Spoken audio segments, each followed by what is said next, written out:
गुरुभ्यो वंश ऋषिभ्यो महद्भ्यो नमो गुरुभ्यः।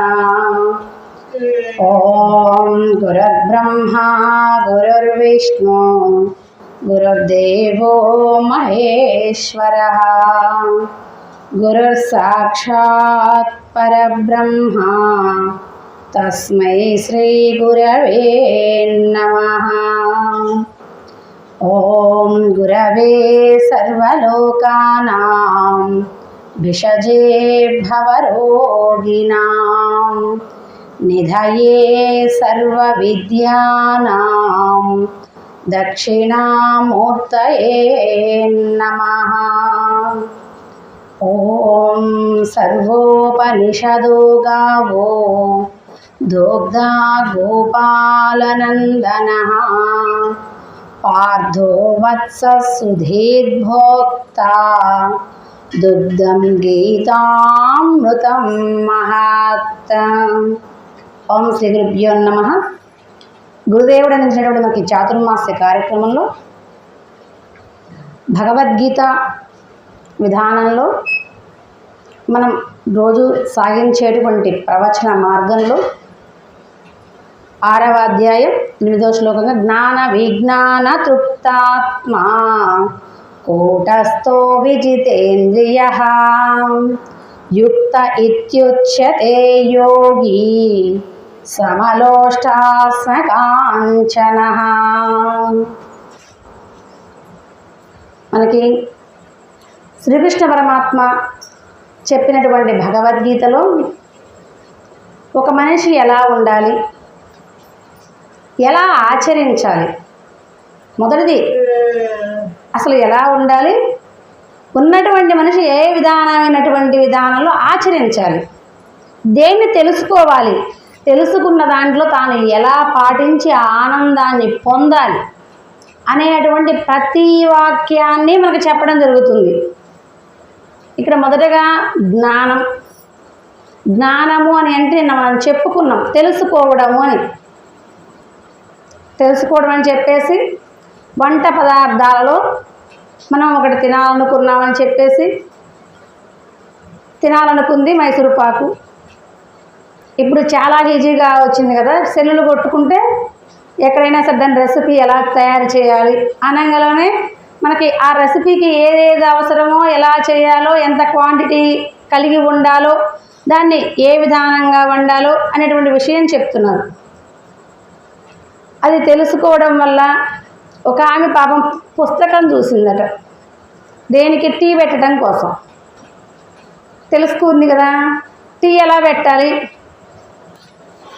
ఒక గిన్నె తీసుకోవాలి, నీళ్లు పోయాలి, టీ పొడి వేయాలి, యాలుక్కాయలు వేయాలి, అల్లం వేయాలి, మరిగిన తర్వాత పాలు పోయాలి అని పాపం దాంట్లో రెసిపీ రాసింది. పొయ్యి మీద పెట్టాలి. ఆమె పాపం పొయ్యి మీద పెట్టిందట. భర్తను తొందరగా పెట్టు, నేను వేరే పనికి వెళ్ళాలని చెప్పి మొత్తం ఇచ్చిపోయాడు. పాల ప్యాకెట్ నుంచి బయటకు తీసుకొచ్చి ఆయన అరగంట నుంచి వచ్చిన తర్వాత టీ అయిందా అని అడిగాడు. పావు గంటకి ఆయన బయట నుంచి వచ్చేసాడు. వచ్చి టీ కాగేయా అన్నాడు. ఏమో నేనైతే మొత్తం చేసా, నీళ్ళు పోసా, పొడేసా, అల్లం పెట్టే, యాలుక్కాయలు పెట్టా, మొత్తం పెట్టా, కానీ టీ తయారు కాలేదు. పొయ్యి మీద కూడా పెట్టా, పొయ్యి ముట్టించినవా అన్నాడట. అది పుస్తకంలో రాయలేదు అని చెప్పిందట. పొయ్యి ముట్టించిన విషయం పుస్తకంలో రాస్తే ముట్టించేది, కానీ పొయ్యి ముట్టించేటువంటి అగ్నిపుల్ల వెలిగించి పొయ్యి ముట్టియాలి, లైటర్తో పొయ్యి ముట్టియాలి అనేటువంటి విషయం మాత్రం పుస్తకంలో రాయలేదట. పుస్తకంలో రాయకపోయేసరికల్లా ఆమె చేయలేదు. అది నాకు నువ్వు చెప్పిపోయావా అని అడిగింది భర్తని. ఓ చెప్పకపోవడం కూడా కష్టమేనా. మనకి ఇంకా ఆ విషయాన్ని కూడా చెప్తున్నారు, యూట్యూబ్ కదా, మొత్తం చూపిస్తూ ఉన్నారు. కానీ ఆనందాన్ని మనం పొందగలుగుతామా? ఎప్పుడు ఆనందాన్ని పొందగలుగుతాం? దాన్ని మనం తయారు చేసుకున్నంత మాత్రమే ఆనందాన్ని పొందగలుగుతామా? తయారు చేసినంత మాత్రమే ఆనందాన్ని పొందలేము. దాన్ని మనం తిన్నప్పుడు ఆ రుచి మనకు ఆస్వాదన జరిగినప్పుడు మాత్రమే ఆనందాన్ని పొందగలుగుతాం. జ్ఞానం అనేటువంటి పదానికి మనం శాస్త్రాధ్యయనం ద్వారా గురువు చెప్పేటువంటి మంత్ర వాక్య ప్రభావం చేత మనకి శాస్త్రాలు అందించేటటువంటి బోధ చేత ఈ మూడింటి ద్వారా తెలుసుకుంటున్నాం. తెలుసుకున్నంత మాత్రానే ఆనందం వస్తుందా అని అడిగింది భగవద్గీత. ఒకడు ఒక మార్గం గురించి ఇద్దరు స్నేహితులు బయలుదేరి వస్తూ ఉన్నారు. అరే మీరందరూ ఈత కొడుతుంటే నాకు కూడా అనిపిస్తుంది, ఈత బాగా కొట్టాలి, మీలాగా నేను కూడా రన్ అవ్వాలి, అబ్బా మీరు ఈతలు కొడుతుంటే చూస్తూ ఉంటే నేను ఎప్పుడు నేర్చుకుంటాను అనేటువంటి తపన నాలో కలుగుతూ ఉన్నది, అసలు ఎట్ట కొట్టాలి రా అని అడిగాడు. ఏముందిరా, నదిలోకి పోయి 2 చేతులు కాళ్ళు ఆడించుకుంటా నీళ్ళని పొట్ట కింద ఆనుకుంటా ఉంటే ఇంకా మనమే వెళ్ళిపోతాం, అదేరా ఈత అంటే అని చెప్పాడు. ఓ ఇంత మాత్రమేనా ఈత అన్నాడు. వాడికంటే ముందు పోయి అక్కడ దగ్గరలో చిన్న కాలం అలాంటి పెద్ద కాలం ఉంటే ఆ పెద్ద కాలం దూకేసాడు ఇతను. పాప ఎంత కొట్టినా కానీ పొట్ట కింద నీళ్ళు రావట్లే లేదట. వాడు మునిగిపోతా ఉన్నాడట. వీడు పక్కన అనుకున్నాడు, వీడు అసలు ప్రాక్టీస్ చేయకుండానే అమాంతం దూకేసాడు, వీడు ఏమన్నా అయిపోతాడేమోనని ఉన్నటువంటి అతను తొందరగా వచ్చేసి దూకేశాడు. వాడు మునిగిపోతానే ఉన్నాడు. పట్టి తీసుకొచ్చి బయటేసాడు. పొట్టలో నీళ్ళన్నీ పాపం బయటికి పోయి బాగా ఒత్తి పట్టిండు. అరే ఏందిరా అంటే నువ్వే కదా చెప్పింది, ఏమి లేదు నీళ్ళ కొట్టడమే పొట్ట కింద అనుకోవడమే, ఇంకేం పొట్ట కింద అనుకుంటా, నీళ్ళల్లో నేను పడి ఏ కొడదామన్నా కానీ నోట్లో నీళ్ళు పోతున్నాయి, ముక్కులో నీళ్ళు పోతున్నాయి, ఇంకేం కొడతా నేను. ఒరే నాయన దీనికి ఒక ప్రాక్టికల్ ఉంటుంది. ఫస్ట్ చిన్న దాంట్లోకి వెళ్ళి ఒక ట్యూబో లేకపోతే ఒక ఫ్యాంటో ముందు గాలికి పట్టించి వేసుకొని దాని ద్వారా ప్రయత్నం చేసి ఒక తెలిసిన మనిషిని పక్కన పెట్టుకొని ఆ ప్రయత్నంలో కొంచెం సఫలమైతే దాన్ని తీసుకొని తర్వాత పెద్ద దాంట్లో ప్రయత్నం చేయాలి. అంతే తప్ప నువ్వు ఒక అమాంతంగా దూకినందువల్ల ఈత కొట్టలేవు అని చెప్పాడు. అంతేరా, ఇంకా నా జీవితంలో ఈత వచ్చిందాక నీళ్ళలో దిగనంట అంటాడు. ఈత వచ్చిందాక నీళ్ళలో దిగడట. తనకి ఎన్నాళ్ళకి వచ్చింది ఈత. అలానే మనం కూడా పాపం వాడిని మనం ఇప్పుడు ఏమనుకుంటాం, ఈడెవర్రా పిచ్చోడు, నీళ్ళల్లో దిగి కొట్టేటప్పుడు కదా ఆటుపోట్లు పడితే కదా ఈత వచ్చేది. ఇది మనకు తెలుసా తెలీదా? అందరికీ తెలుసు ఈ జ్ఞానం. అసలు తెలియనటువంటి వాళ్ళు ఒక్కళ్ళు కూడా లేరు. కానీ ఆటుపోట్లు పడాలి అనేటువంటి విషయం తెలుసుకున్నటువంటి మనం సంసారంలో జీవనం సాగిస్తూ ఉంటే మనకి కూడా అనుభూతి వస్తుంది. గురువు వాక్యం ఉంది కదా, ఇప్పుడే చెప్పారు గురువుగారు మనకి. సుబ్బయ్య తాతగారు ఉన్నటువంటి సమయాలలో కష్టాలు పడడం, అవమానాలని పొందటం, జ్ఞాన విజ్ఞాన తృప్తాత్మ కూటస్థో విజిత ఇంద్రియ, వాడన్నిటిని పడడం అనేటువంటి విషయాల్ని మనం తెలుసుకున్నాం. ఏముంది జీవితం మొత్తం ఇంకా మనం కూడా అలానే ఉండాలి. ఎవరేమన్నా అయినా కానీ మాటే కదా, ఎంతసేపు ఓచుకుంటే పోయిద్ది కదా అని బాగా తెలుసుకుంటున్నాం. కానీ ఇక్కడి నుంచి వెళ్ళిన తరువాత ఎవరైనా సరే గబుక్కున తొందర చేసి ఒక మాట అంటే నీ సంగతి నాకు తెలియదు అనుకున్నావా, నువ్వు నన్ననే మాత్రం దానివా. మరి ఇప్పటిదాకా విన్న మన జ్ఞానం ఎక్కడికి వెళ్ళింది అంటే జ్ఞానం ద్వారానే పని అవ్వట్లేదు, విజ్ఞానం ద్వారా మాత్రమే పని అవుతుంది. మనకి ఇదే విషయాన్ని కక్కయ్య గారు చేసి చూపించారు. ఎలాగూ అని అంటే బ్రహ్మం గారు సిద్ధయ్య గారికి దేహంలో ఉన్నటువంటి విషయ నిరూపణ చేస్తూ ఉన్నారు. ఇంతకుముందు మనకి అప్పయ్య గారు చెప్పారు షట్చక్రాలు అని చెప్పేసి. మనకి దేహంలో 7 చక్రాలు ఉన్నాయి. 6వ చక్రానికి వెళ్ళినటువంటి వారు తిరిగేటువంటి అవకాశం లేదు. అయితే షట్చక్రాలని ఎందుకు చెప్తారు అంటే 6 చక్రాల దాకా వెళ్ళి వస్తాం, కానీ 7వ చక్రానికి బయలుదేరిన తర్వాత ఇక వచ్చే పని లేదు. ఆధార, స్వాదిష్ట, మణిపూరక, అనాహత, విశుద్ధ, ఆగ్నేయ, సహస్రారం అనేవి మనకి 7 చక్రాలు. మూర్ధ్యాదాయాత్మన ప్రాణం నాస్తితో యోగ ధారణం అని మనకి భగవద్గీత చెప్తూ ఉంది. మూర్ధ్ని అనేటువంటి బ్రహ్మరంధ్రాన్ని ఛేదించుకొని వెళ్ళేటప్పుడు యోగ ధారణ ద్వారా దాన్ని నిలపగలిగితే తను వెళ్ళేటువంటి స్థానం పరంధామ. తాను వచ్చినటువంటి మా ఏవయే ప్రపద్యంతే, నన్ను పొందినటువంటి వారికి తిరిగి జన్మలు లేవు అర్జున అని చెప్పి నిన్న మనం చెప్పుకున్నాం. ఆ బ్రహ్మ భువనాల్లోక పునరావర్తినో అర్జున, ఎక్కడి దాకా పోయొచ్చేటువంటి వారికి మళ్ళీ తిరిగి వస్తారు అనేటువంటి విషయాన్ని ఆ బ్రహ్మ భువనాల్లోక 14 భువన భాండాలు బ్రహ్మలోక పర్యంతం వెళ్ళినటువంటి వారు కూడా మళ్ళీ రావాల్సిందే. నిన్న మనం ఏం చెప్పుకున్నాం? బ్రహ్మలోకానికి వెళ్ళినటువంటి వారు ఎందుకు వస్తారు? బ్రహ్మలోకం అనేటువంటి దానిలో జన్మించేటువంటి విధానవ స్థితిలో బ్రహ్మ జన్మించినటువంటి వాడు కాబట్టి ఆలోక పర్యంతం వెళ్ళినటువంటి వాడు కూడా వస్తారు. మరి ఎక్కడికి పోతే రారు? మా ఉపేత్యతు కౌంతేయా పునర్జన్మ న విద్యతే, నన్ను పొందినటువంటి వారికి మాత్రమే జన్మ లేదు. కృష్ణుణ్ణి పొందితేనా? ఇప్పుడు మనకి డౌట్ అనమాట. ఎమ్మడే మనకి చాలా రకాల భక్తులు ఉంటారు కదా, కృష్ణుని భక్తులే, ఒకటే అవతారం.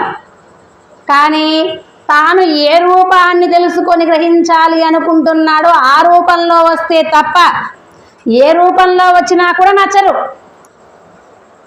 ఇది భక్తి. పరమ ప్రేమ రూపాన్ని భక్తికి ఒక నిర్వచనం చెప్పాడు మనకి నారద మహర్షి. కానీ మనం అనుకున్నటువంటి రూపం మనం పొందినప్పుడు మాత్రమే తృప్తి చెందుతాం. మనకి ఒక విధి నిర్వహణలో మనం కొన్ని పటాలు చూస్తూ ఉంటాం. విష్ణుమూర్తి ఎలా ఉంటాడు?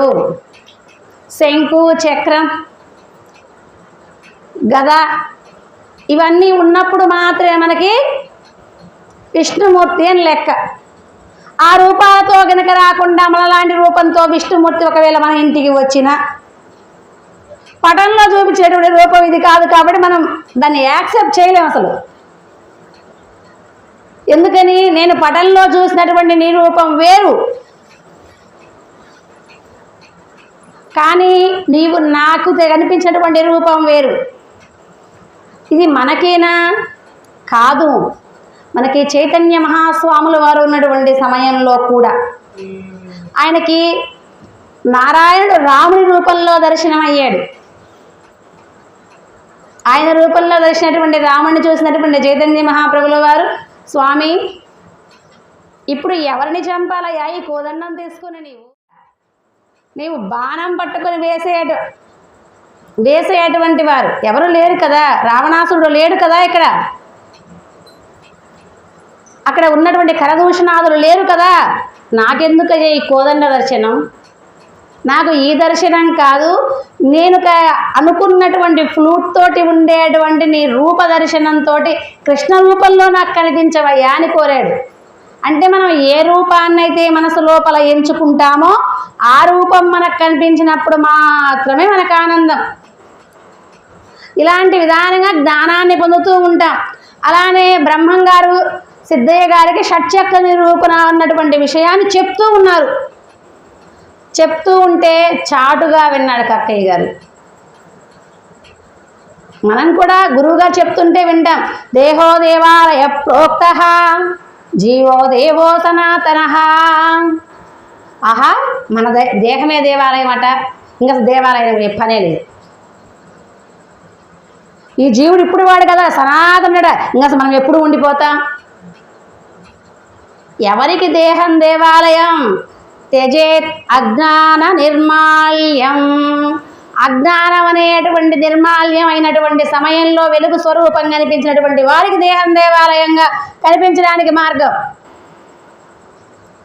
కానీ దేహం దేవాలయంగా చూస్తున్నాం. ఇప్పుడు మనం పాడింది ఉండబోది దేహమో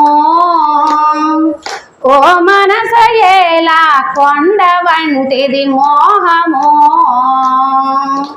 ఈ దేహాన్ని ఎలా చెప్పుకున్నా రోగములకిది మూలము, మద క్రోధమచ్చర రాగములకు విశాలము. ఆగుమాలిన దీనితో ఇహ భోగములు చాలించుటెప్పుడో పోగలదు ఇకనైన మంచి బుద్ధి తెచ్చుక హరిని చేరవి ఉండబోది దేహమో ఓ మనసయేల కొండ వంటిది మోహమో. దీన్ని ఏ స్వరూపంగా మనం చూస్తున్నాం? రోగములకిది మూలమో. ఇది రోగాలకు మూలమైనటువంటి శరీరం. ఇంకా దీంట్లో ఏమున్నాయి? మదము, క్రోధము, మత్సరం అనేటువంటి నివసించి ఉన్నాయి. ఆగుమాలిన దీనితో అంటే ఎప్పటికైనా కానీ ఈ శరీరంలో ఉన్నటువంటి ఈ స్థితి మారిపోయేటువంటిదే. కాళ్ళు గడగడ వనకడం, ఒళ్ళు మొత్తం ముడతలు పడిపోవడం ఈ దేహానికి ఉన్నటువంటి లక్షణం అది. అందుకని మంచి బుద్ధి తెచ్చుక. ఇక్కడ విశేషం ఏంటి అని అంటే బుద్ధి కూడా మంచి బుద్ధి అయి ఉండాలి. ఎలాంటి బుద్ధితో అయితే ఏవం బుద్ధే పరం బుద్ధ్వా సంసభ్య ఆత్మానమాత్మనా. నీ బుద్ధి చురుకుగా పనిచేసి పరందమైనటువంటి విషయాల్ని ఆలోచించినప్పుడు మాత్రమే ఈ అజ్ఞాన నిర్మాల్యం చేయగలుగుతాం. అజ్ఞాన నిర్మాల్యం ఎప్పుడైతే జరుగుతుందో అప్పుడు మనకి దేహం దేవాలయంగా కనబడుతుంది. ఇది జ్ఞానం ద్వారా తెలుసుకునేటువంటి విషయాల్లో దేహస్థితిని విశేషంగా చెప్తూ ఉన్నారు బ్రహ్మం గారు. విన్నటువంటి కక్కయ్య గారికి ఏం చేశారు? ఆహా, బ్రహ్మం గారు ఎంత బాగా చెప్తున్నారు. మన దేహంలోనే షట్చక్రాలు ఉన్నాయట.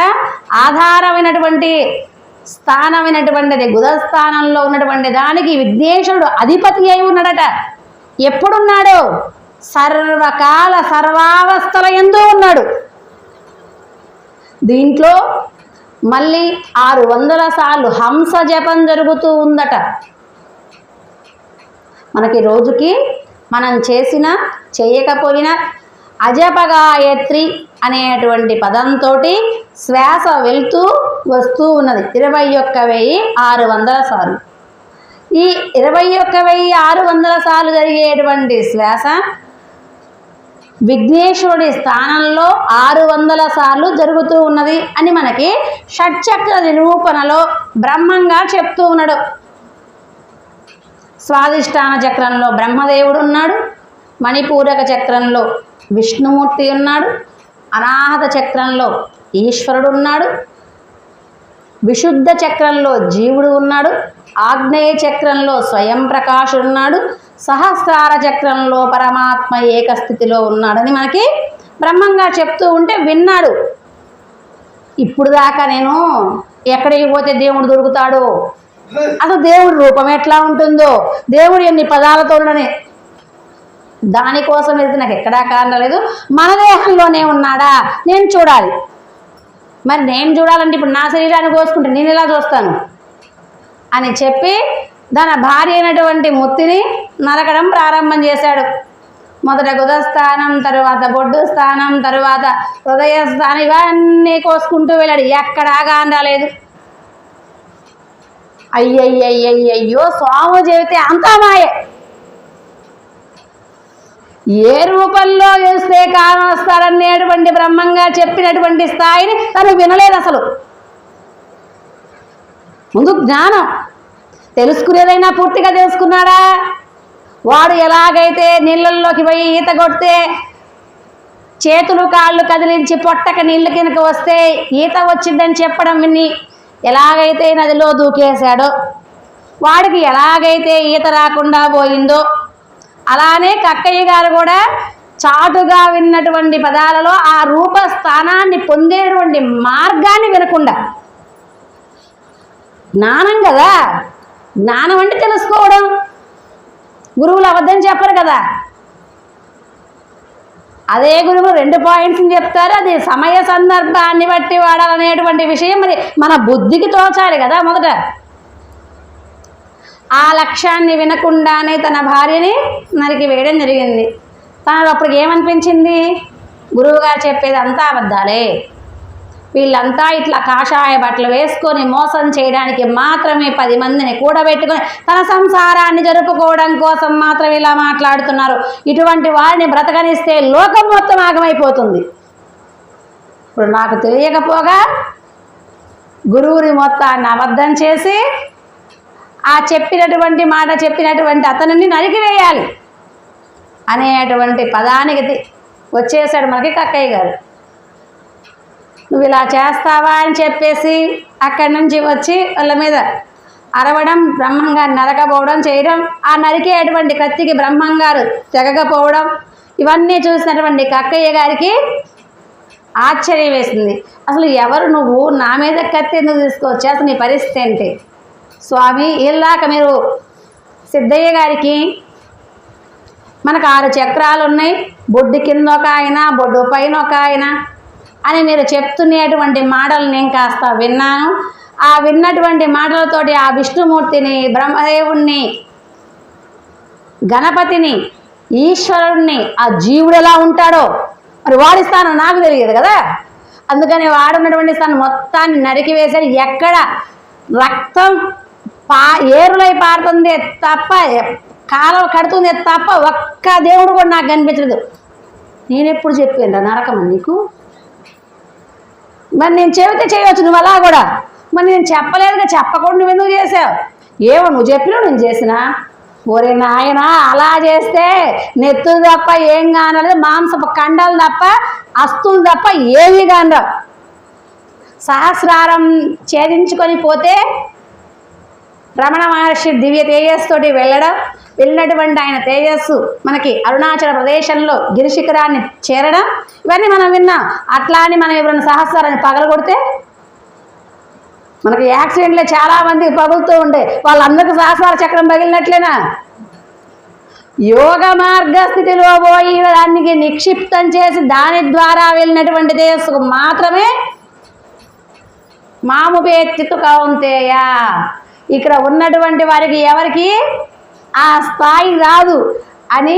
సరే, నీవు ఇంత తపనతో ఉన్నావు కాబట్టి నీకు ఆ రూపాన్ని చూపించడం ఉత్తమమే అని చెప్పి ఎలాంటి కళ్ళతో చూడగలుగుతాడు మన సీనన్నయ్య చెప్పారు మనకి శ్రీనివాస్ గురువు గారు.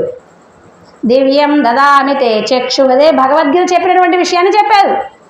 ఎలాంటి రూపంతో చూడగలుగుతారు? దివ్యం దదామి తే చక్షు, నేను ఇస్తున్నాను అర్జున నీకు దివ్యమైనటువంటి స్వరూపం చూసేటువంటి కళ్ళని. ఎందుకని?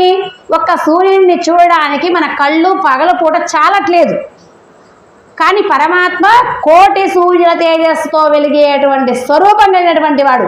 మరి అటువంటి స్వరూపాన్ని చూడాలంటే ఈ నేత్రాలు తట్టుకుంటాయా? దానికి యోగ మార్గంగా సంచరిస్తూ ఏ రోజు నిమీలిత నేత్రుడై అని మనకి శమీక మహానిమకి ఒక విధానం ఉంటుంది.